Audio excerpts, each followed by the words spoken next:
स्वामी जी देखो ये भी बड़ा अच्छा है, लंग के लिए भी, गले के लिए भी, थायराइड के लिए भी। जी मेरे आपने भाई, छोटी छोटी बातों का जिक्र किया, उसमें से एक बहुत छोटी सी बात है, बारिश के दौरान घर के अंदर जो नमी हो जाती है उसके चलते भी एलर्जी का खतरा बढ़ जाता है, और कई बार हम इस बात को ध्यान भी नहीं देते। कई बार तो खांसी भी नहीं निकलती है और जो सांस लेना भी मुश्किल हो जाता है। और कई बार देखा है स्वामी जी, किसी को छींक आनी शुरू होती है तो छींक आए जा रही है और पता नहीं लग रहा है कि किस वजह से छींक आ रही है, बाद में पता लगता है ये तो एलर्जी की वजह से है।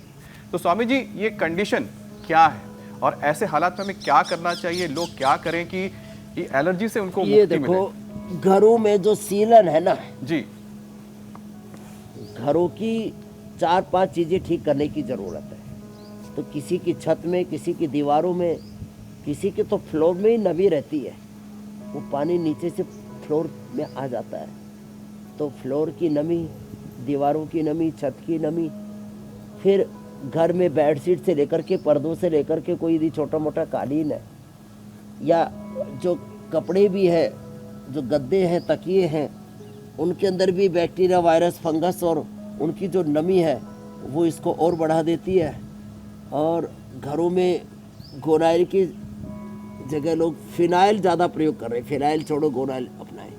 तो जितने भी ये सिंथेटिक साफ सफाई के तौर तरीके हैं ना, ये भी इस चीज़ को और बढ़ा देते हैं।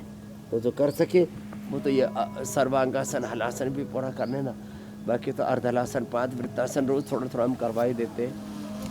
अपने आपको कैसे मेंटेन करना है, सेल्फ मेंटेनेंस के लिए सुबह से शाम तक बहुत टूट फूट होती है, उसके लिए एक बार सुबह हम पूरा रिपेयर करके भेज देते हैं, फिर अगले दिन सुबह फिर रिपेयर कर देते हैं। तो ये सब चीज़ें, इनका ध्यान रखना है।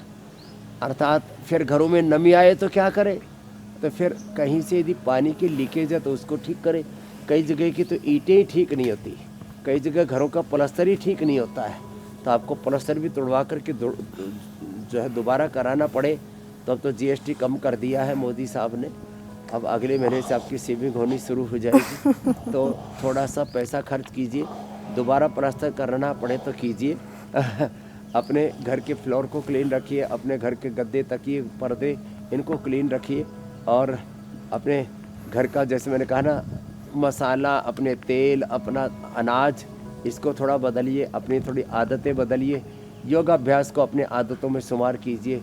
ऐसे छोटे छोटे परिवर्तन करेंगे, उससे निश्चित रूप से बदलाव आएगा। और नमी के मौसम में ये जो लोगों की तबीयत बिगड़ती है और इससे एलर्जी, छींकम छींक रहते हैं, तो उसके लिए जलनेति, सूत्रनेति और अणु तेल का नस्य बड़ा अच्छा काम करता है। जलनेति, सूत्रनेति, अणु तेल का नस्य बड़ा अच्छा काम करता है। 5 बादाम, 5 काली मिर्च धीरे धीरे मुंह में चबा लें, नाक जिनके बंद है एकदम खुल जाते हैं। अथवा सरसों का तेल ही नाक में डाल लें जिनको अणु तेल उपलब्ध नहीं है, बाकी तो अणु तेल मिल ही जाता है पतंजलि के, तो